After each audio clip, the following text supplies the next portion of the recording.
एक गांव में दो किसान रहते थे।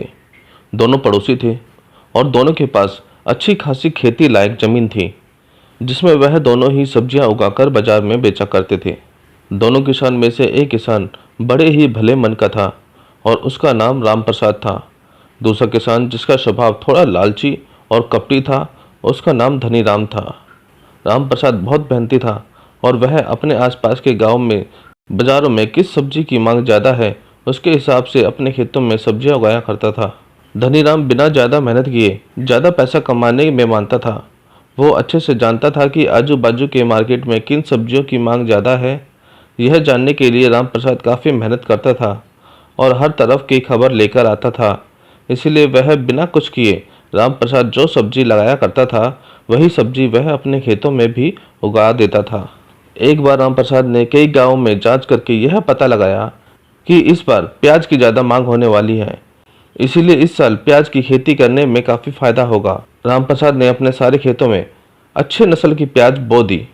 हमेशा की तरह मेहनत से दूर भागने वाला धनी राम भी राम प्रसाद की देखा देखी प्याज की बुआई कर देता है। देखते ही देखते उन दोनों की ही खेतों में प्याज की अच्छी फसल पैदा हो जाती है। दोनों ही एक दिन अपने खेत में थोड़ा थोड़ा प्याज निकालकर बाजार में बेचने के लिए जाने लगे। राम प्रसाद और धनी राम बाजार में एक दूसरे के आजू बाजू बैठकर प्याज बेचने लगते हैं।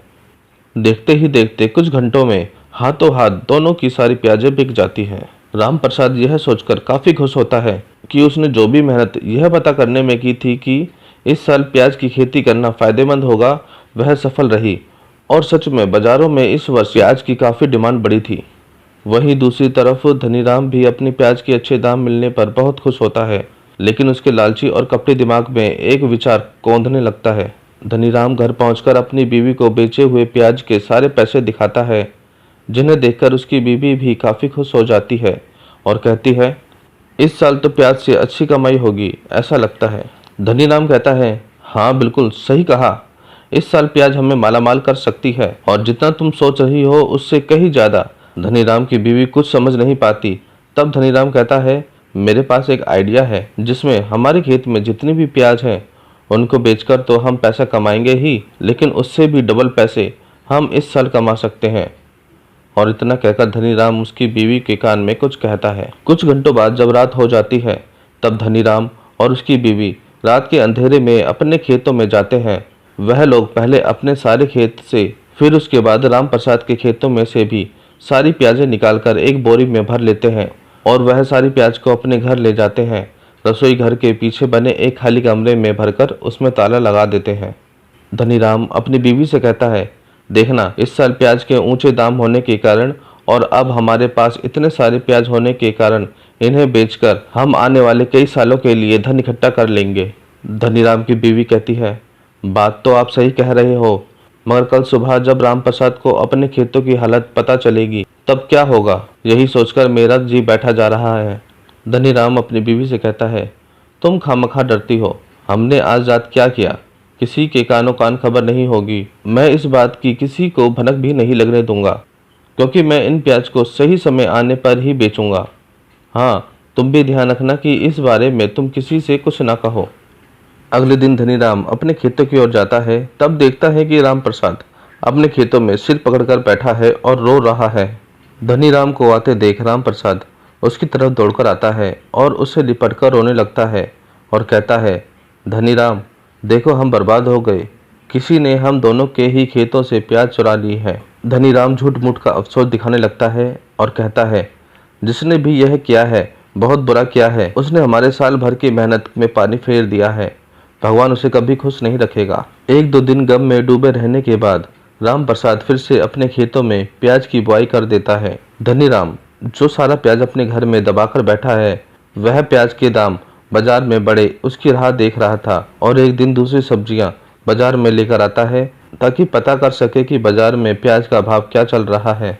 बाजार में कई लोग उसके पास प्याज खरीदने आते हैं, क्योंकि लोगों को पता था कि धनीराम ने अपने खेतों में प्याज की बुआई की थी और इस साल उसके आसपास के कई गांव में प्याज नहीं मिल रही। कई लोगों ने उससे कहा कि हम उसे 70 रुपये किलो प्याज खरीदने के लिए तैयार हैं।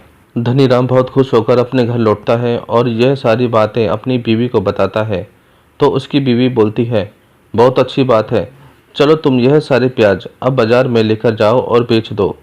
लेकिन धनीराम नहीं मानता। वह अपनी बीवी से कहता है कि अभी इन प्याजों को बेचने का सही समय नहीं आया है। मैं जानता हूँ कि इस साल प्याज की जितनी किल्लत है, इसलिए 1-2 हफ्ते में ही लोग 100 रुपये किलो की भी प्याज खरीदने लगेंगे। तभी मैं यह सारी की सारी प्याजें बाजार में बेच दूंगा। इसके लिए 1-2 हफ्ते और इंतजार करना पड़े तब भी कोई बात नहीं है।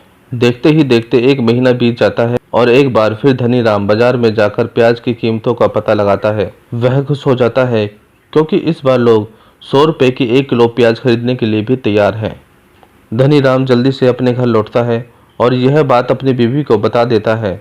उसकी बीवी भी खुशी के मारे उछल पड़ती है। दोनों पति पत्नी बड़ी खुशी खुशी से उस कमरे को खोलते हैं जिसमें उन्होंने चोरी किए हुए प्याजें भरकर रखी थी। जैसे ही वह दरवाजा खुलता है, उस कमरे से भयानक बदबू उन दोनों को महसूस होती है। वह जल्दी जल्दी प्याज की बोरियों को खोलकर देखते हैं तो पता लगता है उन्होंने छिपाकर रखे हजारों प्याजों में से एक भी प्याज अब खाने लायक नहीं थी। सब के सब सड़ चुकी थी।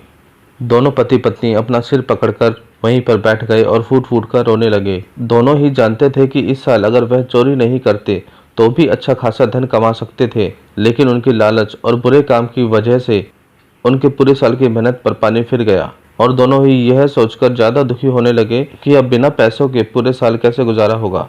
दोनों अपने किए पर पछता रहे थे।